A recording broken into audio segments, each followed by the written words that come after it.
So you say you want a legendary tuner car, a car from that golden era of automotive manufacturing, the 1990s, when Japanese and German cars were first making their mark on the world. You see them at car meets, you see them in video games, you see them online on your social media feeds. Then you check the prices and reality hits you. That super tax is a real thing. Air-cooled 911s make your eyes water. Feels like the dream is over, right? Like every cool car from your childhood is now in some collector's garage, has a six-figure price tag, and never moves anywhere. But what if I told you that the dream is still alive, that you could own a legit icon from the era for a lot less than you think?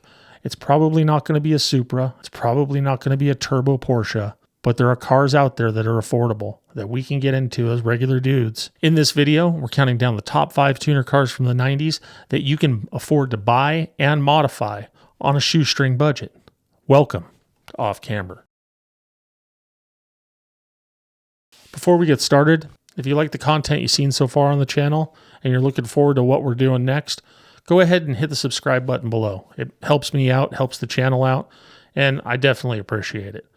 If you want to represent Off Camber out in the real world, have all your friends go, "That's a cool shirt, where'd you get it?"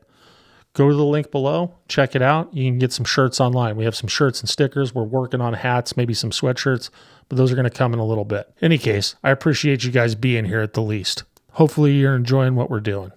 Let's get to business. Kicking off our list at number 5 is the undisputed king of front-wheel drive tuning. That's right, the Honda Civic. More specifically, we're going to talk about the EG and EK variations from the 90s. Now, I know what you're thinking. You're saying to yourself, "Jason, that's a Civic." And it is, you're right. But that's kind of the point. For decades, the Honda Civic has been basically the gateway drug for any aspiring tuner, and lots of the greats have started there. And it's for a very good reason. These cars came from the golden era of Honda engineering. Basically the top of the mountain that they hit. Everything from there on out's been downhill. Not really, but it's rose-colored in the rearview mirror. They're incredibly light. They have double wishbone suspension, which a lot of more expensive cars don't even have. And they have a chassis that just begs to be thrown into a corner. That combo makes them an absolute blast to drive. With a nimble go-kart-like feel, they'll outperform a lot of expensive cars down a real tight canyon road. When I say canyon, I mean road course, obviously. But the real magic to a 90s Civic, let's admit it, is the potential that it has. That Civic engine bay is like a blank canvas. There's so many swaps that are available for it, it's ridiculous. And they've been swapping them since the 1990s. Sure, that D-Series engine is famously reliable. It's kind of what Honda built its reputation on. But if you want to stay period correct with the swaps, there's nothing like shoving a B16 or a B18 into one of those things. They're high revving screamers and they make cool noises. But if you have a bigger budget and you don't care about staying 90 specific, there is the new ultimate swap, the K-swap. It's a modern path to making real serious power out of a 4-cylinder motor. The potential with them is pretty much endless. You can throw ITBs on them to get a really cool sound. They sound good with exhaust systems on them. If you want to throw a turbo on them, you can make 500 horsepower pretty easily with it. And people are putting them in everything from Mercedes-Benz to Volkswagens to Ferraris. So the potential's there, the engines are out there, and they're really not that much money. So what's the catch? Well, they were so cheap for so long that a lot of them have been poorly modded, abused, and just left out in fields to die of rust. Finding a clean, unmolested one that's worth modifying is going to be a treasure hunt. But they're out there. You're going to have to wade through a sea of pretty questionable projects, and I highly suggest you look at them before you just buy one. But with the internet at your fingertips and web forums, you can find a good one out there. And finding that diamond in the rough isn't quite the task that it used to be. And because my generation is slowly but surely coming into a little bit more money, the prices are starting to rise. But that doesn't mean that they're not affordable. They're still accessible, and they're a great way into a car that has a huge performance aftermarket. Especially if you're new to cars and you're just looking for something cool to drive. A Civic is a good answer. You can still find project-ready EGs and EKs for around the $5,000 mark. You get a little bit nicer car, you get up into the $10,000 mark. You get into some real nice stuff, you're going to 15. But the cars are out there in pretty much any condition you want to start one in. And relatively speaking, they're still a bargain. And the benefit to the Civic is there's such a huge community for them and a huge aftermarket that you can build them relatively easy. And it's probably the most simple way and easiest way to get into building yourself a 90s tuner car. At number 4 on the list, we have the car that started it all. That's right, the Volkswagen GTI. So while the Civic defined Japanese tuning culture in the 1990s, the Mark II and Mark III Golfs were the heart of the Euro scene, and where a lot of stuff that you do to your cars nowadays comes from. It was what I was into when I was younger. I went on VW Vortex. It's how I got the job at Eurotuner magazine, and I still have a huge soft spot for these things today. I have parts for them down in the garage, and I'm frequently talking myself out of buying one. That it's just not for me, I'm too old for it, blah, blah, blah. You name the excuse, I've got it. But my son is turning 16 soon. He's going to need a car, and I can't let him drive a goofy one. So I feel like maybe I just ran out of excuses. I don't know. These cars are famous for their simple nature and their do-it-all hatchback performance. I mean, you could put your bike in the trunk. But the real strength is in the chassis and the tuning culture that surrounds them. Again, like the Civic, they still get built to this day. The scene isn't as big as it once was, but there's a lot of guys out there still building Mark II and Mark IIIs. There's some people that build Mark IVs, but we'll forgive them for that. But these cars are lightweight, they're tossable, they have that solid German feel that you're really not going to get in a Japanese car. The factory engines were solid, but again, like the Honda, a lot of the fun in building these things is swapping the engine. One of the biggest swaps that came out of the 1990s for the Mark IIs mostly was the VR6 swap. It's the 90s correct swap. It's what people were putting in them back then, and it's just a beautiful sounding engine. The VR6 takes 6 cylinders, crams them into a 15-degree angle, slaps a single cylinder head on it, and just makes the most beautiful Wookiee noises you've ever heard in your life. Arguably, it's one of the best sounding engines that came from the 1990s. For both generations, the Mark II and Mark III, a popular swap was the 1.8 turbo, because basically Mark IVs are just parts cars. And they're good for making big, reliable horsepower, and from what I understand, they never lose. Want to take one a little bit further? Move into the modern era of making power, and give yourself the opportunity to make some serious numbers with one of these front drivers? It's the 07K that you're looking for. The 07K is a 2.5-liter 5-cylinder engine that came out of the Mark V and Mark VI Golfs and Jettas. Again, parts cars. You want to make massive amounts of power with it? Throw a spinny boy on it. Make psh psh sounds. Cool. The biggest issue with these cars is their age. And at this point in time, they're pretty much rusting away. So it's hard to find a clean one. Big deals with them are the shock towers, rocker panels, and the inner fenders. Another problem with them is a lot of them were modified right from new. So they were driven hard and put away wet. Finding a straight, unmolested, rust-free GTI Mark II or Mark III is going to be a little bit of a challenge. Again, you're going to have to sift through a lot of neglected projects, but they're out there. Just remember, rocker panels, shock towers are probably the 2 biggest areas for rust. But the value is incredible for these things, and the cars are still out there. If you're looking for a clean, ready-to-enjoy car, that's just going to be just about perfect, but has relatively decent mileage on it, so you're not paying that low mileage tax, you're going to find them from anywhere from about $8,000 to about $15,000, depending on Mark II or Mark III chassis. But that is really a fantastic deal for a car that looks so good when it's lowered. Not to mention, they have a huge community support and the aftermarket's there. Stock parts for some of these cars is actually getting pretty hard to find. You're going to have to find original stuff and usually restore it. But that's the case with any old car, really. Coming in at number 3, we've got the Civic's more sophisticated and more powerful brother, the Acura Integra. If the Honda Civic is a perfect starting point for the hot boy, the Acura Integra is more for an educated chap. It's basically giving you a better car from the factory.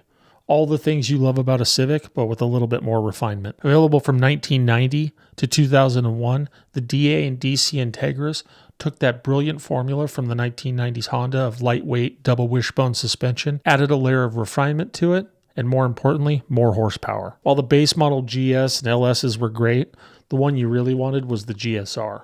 It came with the legendary B18C1 engine, which is a 1.8-liter dual overhead cam VTEC screamer. That was basically a marvel of the 1990s engineering. It loved to rev, it's tough as nails, and it had some serious performance right out of the box. Because it shares its DNA with the Civic, the aftermarket support for this thing is basically bottomless. You can build a drag car, you can build a road course car, you can build an autocross car, or you can just build a street car that you like to have fun with. Everything you can do to a Civic, you can do to an Integra, but you do it with a little bit more class and a lot more power to start with. The downsides, you ask? Well, they were such good performers and had such nice engines that for a long time, they became targets of thieves. People basically took them to strip them for the seats and the engines out of them. So that's a real risk. I had a roommate when I was in my 20s that had a DC2 Integra taken right out of the driveway. I had my Mark III VR6 parked right next to it, Integra taken right out of the driveway next to it, and my Mark III was unlocked, mostly because I'm an idiot and forgot to lock the car. But I was fortunate in that they didn't want it. They wanted the Integra. The car was found a few days later. The engine was stripped, the seats were stripped, and the car was basically a shell. They did leave one of his CDs where the seat used to be, though, and it was a CD from a band called Good Riddance. Don't worry, the joke wasn't lost on us. And also, another downside, just like the Civics, they got so cheap for so long that a lot of them have been abused, a lot of them have been neglected, a lot of them have been poorly modified. So finding a good one is another chore. And the ones that are in good shape, they're going to ask a little bit more for it because the Integra Type R has basically soared to astronomical prices.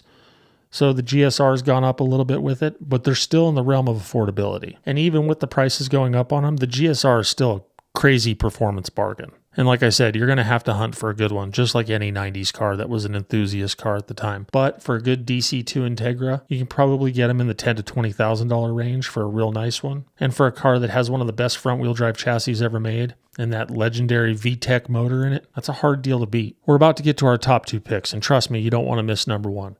If you're enjoying this list and daydreaming about your project out in the garage, go ahead and hit the like button and subscribe if you want to get more content like this. All right. On to number 2. Now, these last 2 were pretty hard to decide between. One is a great performer and one just looks fantastic. Our runner-up at number 2 is probably the 1990s purest sports car, and it's the answer to almost any car question that you have. The first generation Mazda Miata, the NA. With its pop-up headlights and its British roadster vibes, this car is an undisputed icon.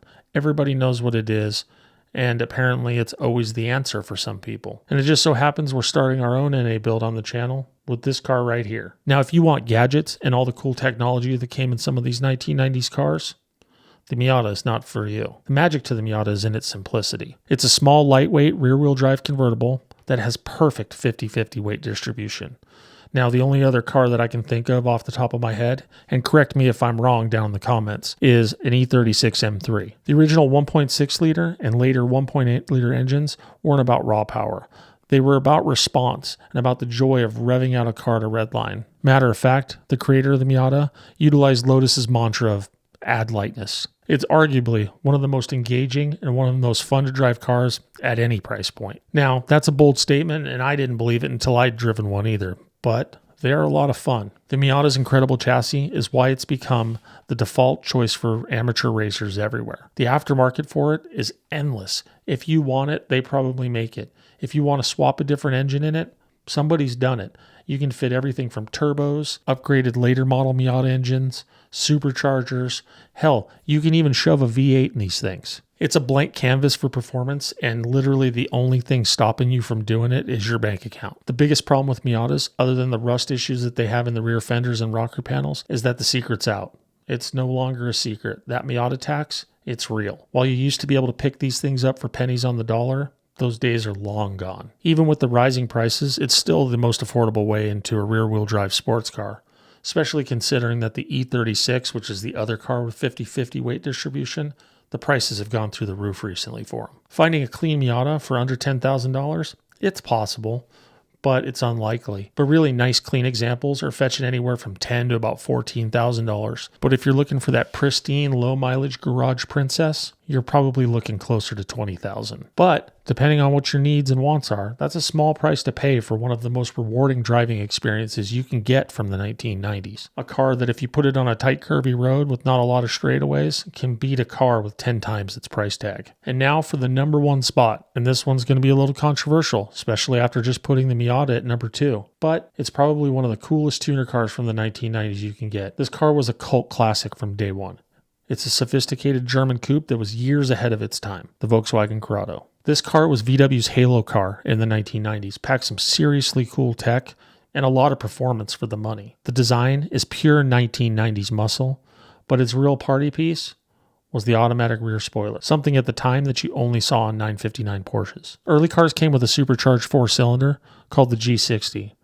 But good luck finding one that's still running. And if you find one that's still running, it's probably not going to be for very long. The holy grail of the Corrados was the SLC. It came with that legendary 2.8 liter VR6 engine. The VR6 engine gave the Corrado pretty impressive performance and gave it one of the most beloved exhaust notes from that decade. It was a front-wheel drive car that handled with the poise and balance of a real sports car, albeit a little bit nose-heavy in stock form. So what's the catch, you say? Well, this car is for the dedicated enthusiast. They were really complex for their time, and parts probably pretty expensive and hard to find nowadays. The G60 superchargers require periodic rebuilding. The apex seals get sucked off of them, and a lot of them basically lunch themselves pretty early on. And the VR6 in the Corrado has its own expensive set of maintenance needs. Finding a clean one that hasn't been neglected is going to be a challenge, but they're out there. Why is it number one, you ask?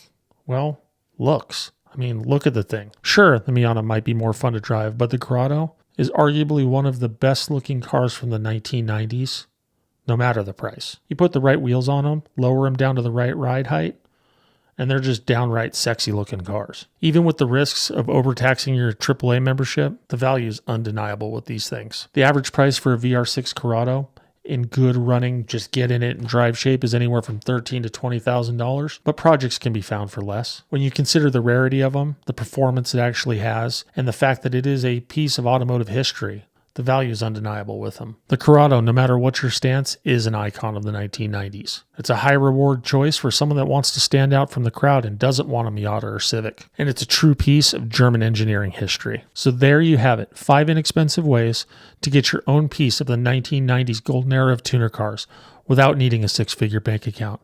From the humble Honda Civic to the cult classic VW, these cars prove that the dream of building a 90s tuner is far from dead. Got a little bit more money you want to spend, but not quite at that 6-figure throwaway level? That's another list, and if you're into it, leave a comment below. What do you think of our list? What car on it would be your number one? Matter of fact, are there different cars out there that would be number one for you? If so, drop a comment below. Let's talk about it. But for now, thanks for watching.